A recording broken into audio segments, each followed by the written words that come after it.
అచ్చ తెలుగు కథలు వినడానికి విచ్చేసిన శ్రోతలందరికీ మీ కృష్ణమ్మ కథలు ఛానల్ తరపున స్వాగతం, సుస్వాగతం. ఈ వీడియోలో మీరు వినబోతున్న కథ పేరు అద్దెకో అమ్మ. రచన ఏ రాజరాజేశ్వరి గారు. నమస్తే అమ్మా, నా పేరు దివాకర్. మీతో కొంచెం మాట్లాడాలి.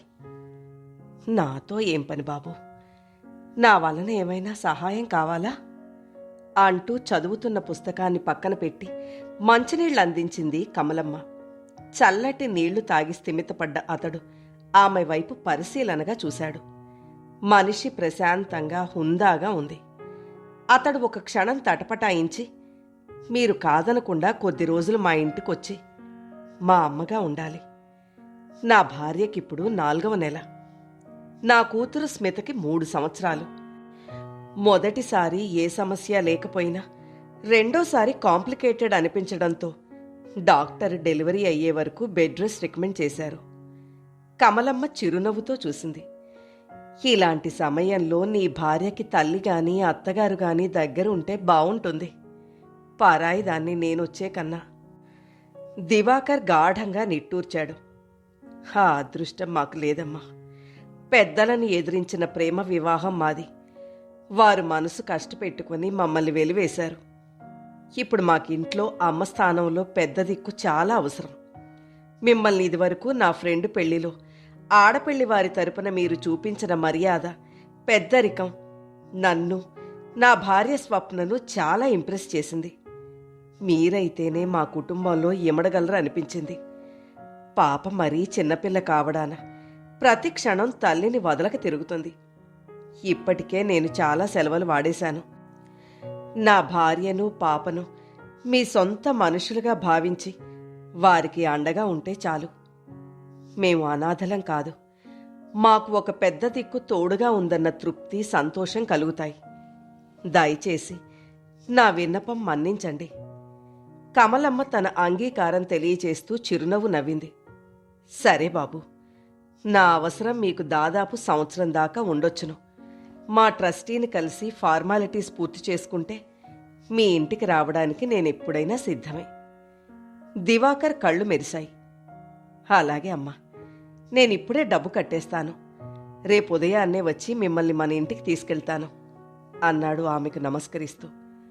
సదా మీ సేవలో అన్న బోర్డుని ఒకసారి పరికించి ట్రస్టీ వేదవతిని కలిశాడు. రొటీన్గా ఆవిడ అడుగుతున్న ప్రశ్నలకు దివాకర్ తన అవసరాన్ని వివరించాడు. నా భార్యను పాపను సొంత మనిషిలా చూసుకోవడానికి అద్దెకో అమ్మ కావాలి. కమలమ్మ గారిని మా ఇంటికి పంపించగలరా? వేదవతి రిజిస్టర్ తిరిగేసింది. ఆవిడ అందుబాటులోనే ఉన్నారు.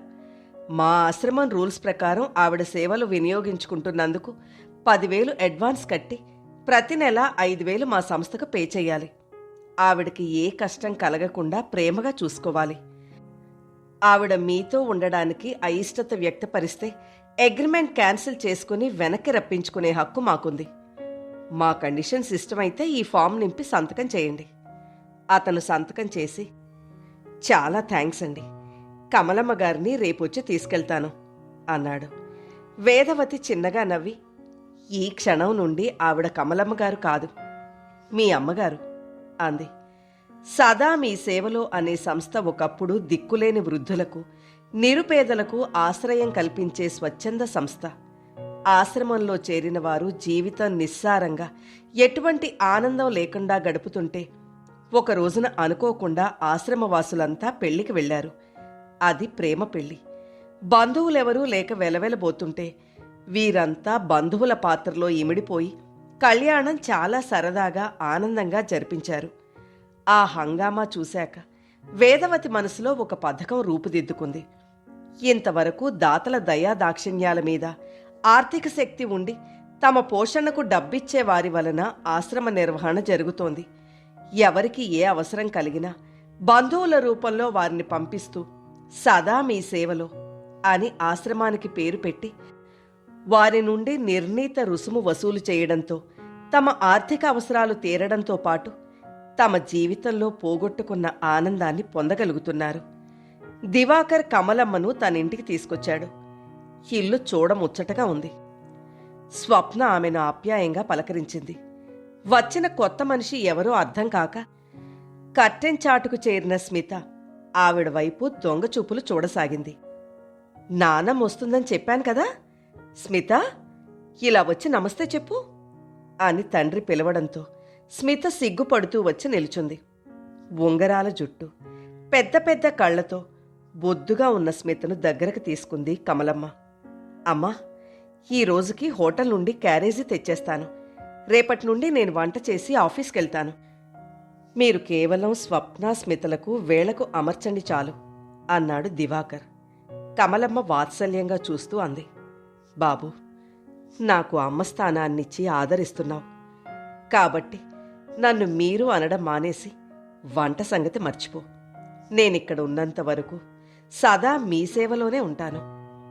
ఆమె పట్ల తన అంచనా తప్పనందుకు దివాకర్ సంతోషంగా ఆఫీస్కు వెళ్ళిపోయాడు. స్మితకి కడుపు నిండా కబుర్లే. అరగంటలో ఆవిడకు మాలిమైపోయి అల్లరి చేయకుండా అన్నం తినేసి ఆవిడ తనను వదిలి వెళ్ళిపోకుండా ఆవిడ చేతిని గట్టిగా పట్టుకొని నిద్రలోకి జారుకుంది. స్వప్నకి కూడా కంచంలో అన్నం పెట్టి మంచం దగ్గరికి తెచ్చింది. రుచికరమైన భోజనాన్ని కొసరి కొసరి వడ్డిస్తుంటే స్వప్నకి తల్లి ప్రేమ గుర్తొచ్చి కళ్ళు తడిగా మారాయి. స్వప్న తలకి నూనె రాసి జడవేస్తూ అడిగింది. ఇప్పుడు చెప్పమ్మా, ఇంత ముచ్చటైన కుటుంబం, ముద్దులు మూటకట్టే పాప, మరి మీ అయిన వాళ్లకు దూరమైన కారణం? మా తల్లిదండ్రులు మేనరికాల పట్ల మొగ్గు చూపారు. అది మాకు ఎంత మాత్రం ఇష్టం లేదు. ఒకే కాలేజీలో చదువుకున్న మేము పెద్దల్ని ఎదిరించి ప్రేమ వివాహం చేసుకోవడంతో వారి అహం దెబ్బతిని మాతో బంధాన్ని తెంచుకున్నారు. స్మిత పుట్టినప్పుడు కూడా వారి మనసు కరగలేదు. నా కడుపును పుట్టి మా మనసులు కష్టపెట్టారు. భార్యలు ఎందరైనా దొరకొచ్చును కానీ ప్రపంచంలో ఎక్కడా దొరకనిది తల్లి ప్రేమ ఒక్కటే. మీరు చేసిన పనికి అనాథల్లా బతకండి అని మా అత్తగారు తిట్టారు. కానీ మిమ్మల్ని చూస్తుంటే మా అత్తగారి మాట అబద్ధం అనిపిస్తుంది అంటూ ఆమె చేతిని ఆప్యాయంగా పట్టుకుంది. మీకు అభ్యంతరం లేకపోతే మీ గురించి చెప్పండి అత్తయ్య. మీరు ఆశ్రమంలో ఎందుకుంటున్నారు? మీకెవరూ లేరా? లేకేమి, నాకు కొడుకు కూతురు ఇద్దరూ ఉన్నారు. వాళ్ళు ఎన్ఆర్ఐలు, అమెరికాలో ఉన్నారు. నన్ను తీసుకెళ్లే ఓపిక తీరిక వారికి లేవు. నా పోషణకు అవసరమయ్యే డబ్బు పంపిస్తూ వారు చేతులు దులుపుకున్నారు. అన్నీ ఉండి ఒంటరితనం భరించలేక వృద్ధాశ్రమంలో చేరాను. నా పోషణకు డబ్బు చెల్లిస్తాను కాబట్టి నన్ను బాగానే చూస్తారు. అయితే మా ట్రస్టీ వేదవతికి సదా మీ సేవలో అన్న ఆలోచన వచ్చి మా సేవలు అవసరమైన వారికి తగిన రుసుము వసూలు చేసి బంధువుల రూపంలో పంపుతోంది. దీని మూలంగా మా సంస్థ ఆర్థికంగా నిలదొక్కుకోవడమే కాక అందరికీ దూరమై అనాథలుగా మారిన మా జీవితాల్లో కొన్ని రోజులైనా బంధువులు బంధాలు అంటూ జీవిత నాటక రంగంలో మా ప్రతిభ చూపిస్తున్నాం. నేను మా సంస్థ నుండి అద్దెకో అమ్మగా వచ్చినా ఆ డబ్బు మా సంస్థకి విరాళంగా ఇచ్చేసి హృదయపూర్వకంగానే అమ్మగా జీవిస్తున్నాను. దూరమైన నా పిల్లలను మీ అందరిలో చూసుకుంటున్నాను. ఇది నా కథ. అందరూ ఉండి కూడా తామే అనాథలనుకుంది. పాపం, ఇంత పెద్ద వయసులో ఈవిడ కూడా మా బాపతే అనుకుని జాలిగా నిట్టూర్చింది స్వప్న. వారం తిరిగేసరికి కమలమ్మ ఆ కుటుంబానికి తలలో నాలుకలా అయిపోయింది. నానమ్మా అంటూ ఆవిడను స్మిత ఒక్క నిమిషం కూడా వదలక ఆవిడ వెనకే తిరుగుతుంటే ఆ బంధం తమాషాగా ఉంది.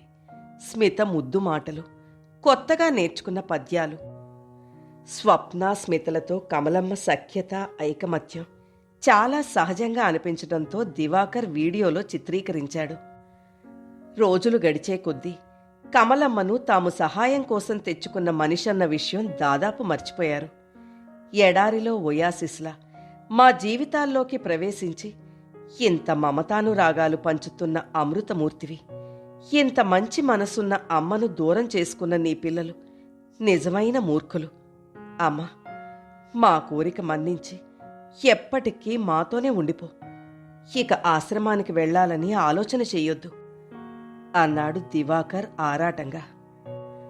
కమలమ్మ నవ్వి స్వప్నకి బత్తాయి రసం తయారు చేసే పనిలో పడింది.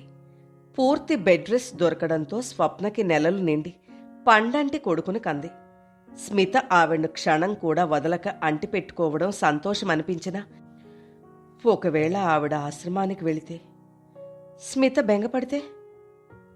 బాబుకి 3వ నెల రావడంతో ఆశ్రమం నుండి వేదవతి ఫోన్ చేసింది. ఈ నెలాఖరుతో కాంట్రాక్ట్ పూర్తయిపోతుంది, ఎప్పుడొస్తున్నారు అంటూ. నిజానికి కమలమ్మకి దివాకర్ దగ్గర జీవితం చాలా నిశ్చింతగా, హాయిగా ఉంది. తనను అద్దెకు తెచ్చుకున్న అమ్మగా కాక నిజమైన ప్రేమాభిమానాలు చూపిస్తున్నారు. ఇవన్నీ తనకు చెందవలసినవి కావు. ఎప్పటికైనా వీటిని వదిలి వెళ్లాల్సిందే. కమలమ్మ దీర్ఘంగా ఆలోచించి ఒక నిర్ణయానికొచ్చింది. బాబూ దివాకర్, నాదొక చిన్న కోరిక, తీరుస్తావా అని అడుగుతున్న ఆవిడ వైపు ఆశ్చర్యంగా చూస్తూ, ఏం కావాలో అడుగమ్మా, ఇంతవరకు నీకు ఏమీ ఇవ్వలేకపోయాను అన్నాడు. ఎటువంటి ప్రశ్నలు అడగకుండా నువ్వు చిత్రీకరించిన వీడియో 2 సీడీలు చేయించు. ఆవిడ కోరికకు లోపల ఆశ్చర్యపోయి సీడీలు చేయించిచ్చాడు. తన దగ్గరున్న అడ్రస్లు ఒకసారి సరిచూసుకున్న కమలమ్మ, అమ్మ స్వప్న, నాకొక చిన్న పనుంది, బయటకెళ్ళి 1 గంటలో వస్తాను అని బయటకెళ్ళింది. ఇది జరిగిన వారం రోజులకు, బాబు, మా ట్రస్టీ నన్ను రమ్మంటూ ఫోన్ చేసింది. ఇక్కడ అద్దెకో అమ్మగా నా పాత్ర ముగిసింది. ఇక నన్ను మా ఆశ్రమంలో దింపేస్తావా అంటున్న కమలమ్మ మాటలకు ఒక్కసారిగా డేలా పడిపోయి ఆవిడను తమతోనే ఉండమని ఎంతగా బ్రతిమాలినా అంగీకరించలేదు. ఊర్లోనే ఉంటాను కదా బాబు, ఎప్పుడంటే అప్పుడు కలుసుకుందాం. దయచేసి అడ్డు చెప్పక రేపు నన్ను దింపేయండి అనడంతో ఇక ఏం అనలేక ఆవిడ ఆశ్రమంలో దింపొచ్చాడు. నాన్నమ్మ కావాలి అంటూ ఏడుస్తున్న స్మితను ఊరడించడానికి సతమతమయ్యాడు. ఆ మర్నాడు కాలింగ్ బెల్ చప్పుడుకి తలుపు తీసిన దివాకరం తన కళ్లను తానే నమ్మలేక, స్వప్న, అర్జెంటుగా రైటు అంటూ కేక పెట్టాడు. గుమ్మం అవతల పెళ్లైన మొదటిసారి తమిద్దరి తల్లిదండ్రులు నిలబడి ఉండడం అస్సలు ఊహించలేని సంఘటన. భర్త పిలుపుకి అక్కడికొచ్చిన స్వప్న కూడా వారిని కళ్ళప్పగించి చూడ్డంతో, ఏంటి అలా చూస్తారు, మమ్మల్ని లోపలికి రానీరా, మా మనవలేరి అంటూ వారిని నెట్టుకొని లోపలికొచ్చి స్మితను శ్రీహర్షను చూసి మురిసిపోతూ వారితో ఆటంలో పడ్డారు. అప్పటికి తేరుకున్న స్వప్న ఉక్రోషం పట్టలేక తల్లిదండ్రులను చూసి ఏడ్చేసింది. ఎన్నాళ్లకు మేం గుర్తొచ్చి బతుకున్నామో లేదో చూడాలనొచ్చారా అంది కళ్ళు తుడుచుకుంటూ. వియ్యాలవారు తమ కయ్యాలు మర్చిపోయి మొహాలు చూసుకున్నారు. నిన్నటి వరకు మా మాటని కాదని ఎదిరించి పెళ్లి చేసుకొని మా పెద్దరికానికి కాదన్నారని మీరంటే చాలా కోపం, ద్వేషం ఉండేవి. అయితే ఆ చల్లని తల్లి కమలమ్మగారు మా కళ్ళు తెరిపించారు. ఇన్ని సంవత్సరాలుగా పంతాలకు పట్టింపులకు పోయి ముచ్చటైన మీ సంసారం, ముద్దులొలికే మనవలను మూర్ఖంగా దూరం పెట్టాము. ఆవిడ మాకు సీడీలు పంపి నేను ఎంత ప్రేమ చూపించగలిగినా అద్దెకో అమ్మను మాత్రమే. ఈ సీడీలు చూసి మీకేమాత్రం మనసు కరిగినా పిల్లను ఆదరించండి అని ఉత్తరం రాశారు. మాలో ఇంత పరివర్తన కలిగించిన ఆవిడ అందరికీ అమ్మ. ఒకసారి ఆవిడను చూపిస్తే మా కృతజ్ఞతలు తెలియచేసుకుంటాం. అంత ఆకస్మిక రాకలోని ఆంతర్యం అర్థమైన దివాకర్ కళ్ళు చెమర్చాయి. నాకు దూరమయ్యామని చింతించకండి. ఇంతకు 10ంతలు ఆనందం అతి త్వరలో మిమ్మల్ని వెతుక్కుంటూ వస్తుంది అనడంలో అర్థం ఇదా? ఆ రోజు సీడీ కావాలంటే కారణం తెలియకపోయినా ఇచ్చాడు. ఆవిడ తమ తల్లిదండ్రులకు కొరియర్ చేసిందన్నమాట. అమ్మ ఆశ్రమానికి వెళ్ళిపోయింది. మీరంతా స్నానాలు చేసి భోజనాలు చేశాక మనం వెళ్ళి ఆవిడ కలుద్దాం అన్నాడు మనసంతా కృతజ్ఞత నిండుగా. సదా మీ సేవలో అన్న బోర్డుని ఒకసారి పరికించి అంతా ఆశ్రమంలోకి ప్రవేశించారు. కమలమ్మ చాలా హడావుడిగా ఉంది. ఆవిడ మొహంలో చెప్పలేనంత సంతోషం తొంగి చూస్తోంది. నానమ్మా అంటూ స్మిత ఆవిడ్ను చుట్టుకుపోవడంతో ఎత్తుకొని ముద్దులాడింది. ఏమిటమ్మా హడావుడి, సామాన్లన్నీ సర్దుకుంటున్నారు, మళ్ళీ ఎక్కడికైనా వెళ్తున్నారా అన్నాడు దివాకర్. కమలమ్మ కళ్ళు మెరిశాయి. అవును బాబు, ఇన్ని సంవత్సరాల తర్వాత నా జీవితంలోకి వెలుగురేఖలొస్తున్నాయి. ఆ రోజు సీడీలు మా పిల్లలకు కూడా పంపించాను. ఇండియాలో అద్దెకో అమ్మగా నా జీవితం ఇలా సుఖంగానే గడిచిపోతున్నా మీరు అమ్మను మాత్రమే కాదు దూరం చేసుకున్నది, మీ పిల్లలకు మంచి చెడ్డలు నేర్పించే ఒక పెద్ద దిక్కు నాన్నమ్మను కూడా అని రాయడంతో నేను ఊహించినట్టుగానే మీ వాళ్ళ మనసులతో పాటు నా కొడుకు మనసు కూడా కరిగి నన్ను తనతో తీసుకెళ్లడానికి బయలుదేరొస్తున్నట్లు ఫోన్ చేశాడు. ఇక అసలైన అమ్మగా నా కొడుకు దగ్గరకు శాశ్వతంగా వెళ్ళిపోతున్నాను అంది ఆనందంగా. చాలా సంతోషం అమ్మా, ఇన్నాళ్లకు మీ కుటుంబం దగ్గరకు మీరు వెళుతున్నందుకు అన్నాడు ఆమెను అభినందిస్తూ. నా అంచనా నిజమైతే వీరు మీ తల్లిదండ్రులు కదూ అంటున్న ఆమె మాటలకు జవాబుగా వారి మొహాల్లో చిరునవ్వు తొంగి చూసింది. కథ నచ్చితే లైక్ చేయండి. మీరు లైక్ చేయడం వల్ల మరింత మందికి ఈ కథలు చేరతాయి.